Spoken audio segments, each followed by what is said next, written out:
Hello, good morning, good afternoon, and good evening, good people. This is Manuel from YouTube Best. Just to relax today, I'll be bringing you some news update. But before then, if you have not subscribed to our channel yet, please find it in your heart to click on the subscription button and also ring the bell to get updated each time we publish news updates. Today's news headline reads, "A message to the North. The South is getting fed up," by Dr. Ogoji Egbujo. The truth may taste bitter, but it sets free. I will throw away political correctness and let the North know how the South feel. Today it is Boko Haram. Tomorrow is banditry. Yesterday it was confounding mass illiteracy.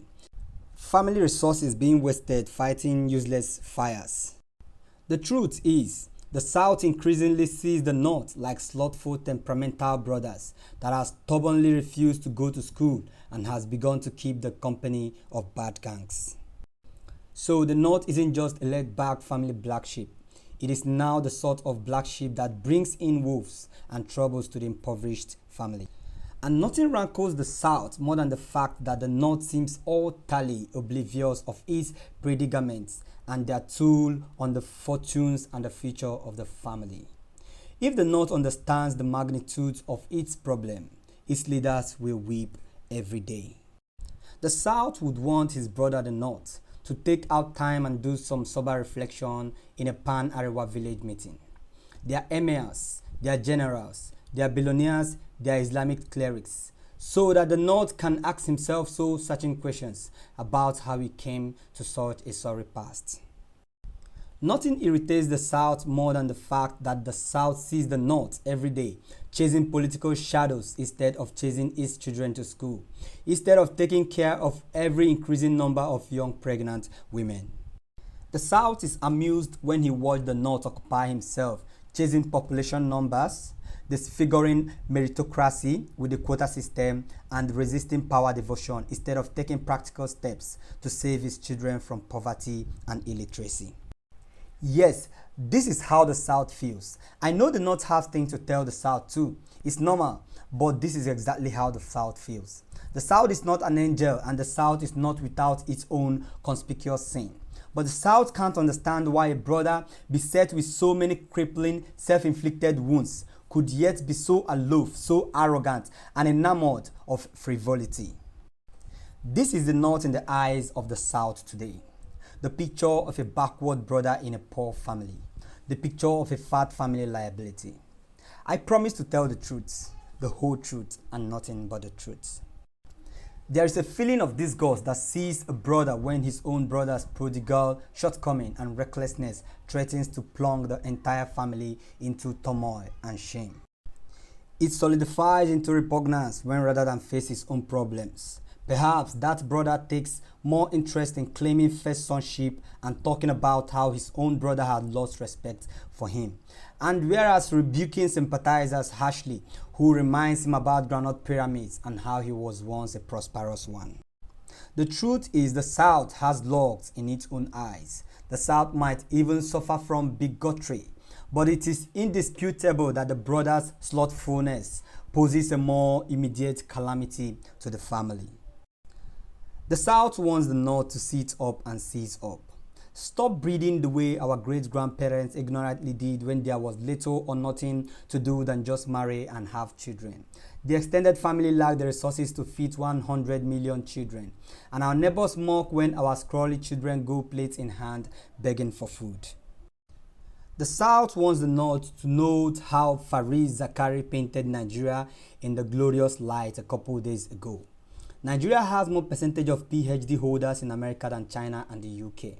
Nigeria have a higher percentage of bachelor degree holders in America than every other country. The CNN presenter told the world that Nigeria was rich in quality human resources. That data was Nigeria's, but it is plainly the South's, because last year Zamfara, with all its puritanism, couldn't get more than 20 students to write the National Common Entrance Examination. It is indeed an abomination, but have you seen any northern leader weep over this or call for a jihad to fight education backwardness and social injustice in the North? So the South want the North to produce only the children the North can feed and send to school. The South doesn't and can't feel safe when his brother's children, rather than becoming doctors and lawyers, are ending up in droves as street urchins. The South doesn't know how to say this, but he is fed up with the North dragging the family's fate to the mud. The South wants the brother to see Boko Haram and banditry as wolves that can devour the entire family. The South wants the North to hold a village meeting and find a spiritual solution to the wolves. The South knows that the brother has a temper, but he is yet to see the temper unleashed on Boko Haram and banditry. He would like to see just one Yerima or one Sekafi stand up and issue a fatwa against Sakau and the insurgents, and follow it up by mobilizing 2 million volunteers into Borno, because in actual sense the insurgents have blasphemed God and done incalculable damage to Islam. The South knows the North loves Sharia. It doesn't mind, but it wants the North to open the windows of its mind and excommunicate religious intolerance. I've come to tell the North how the South feels. I didn't come to mind words. The North must discard his pride and face his perilous reality. His farmland are lying waste because of banditry, while his children roam the streets with chronic malnutrition and preventable diseases. The South knows that it also has some rogues as leaders, but it wants the North to stop scratching and smiling and start treating in earnest the crow of having about the worst set of leaders in a badly governed Africa. From Alhamdulillah, God bless Nigeria. Interesting. Here is our conclusion. I wish everyone could read this particular article. The North, the South, the president, governors of the South, governors of the North, everyone in Nigeria. Let them read and understand that Nigeria in general are fed up of this system. Not just the South, Nigeria as a whole are fed up.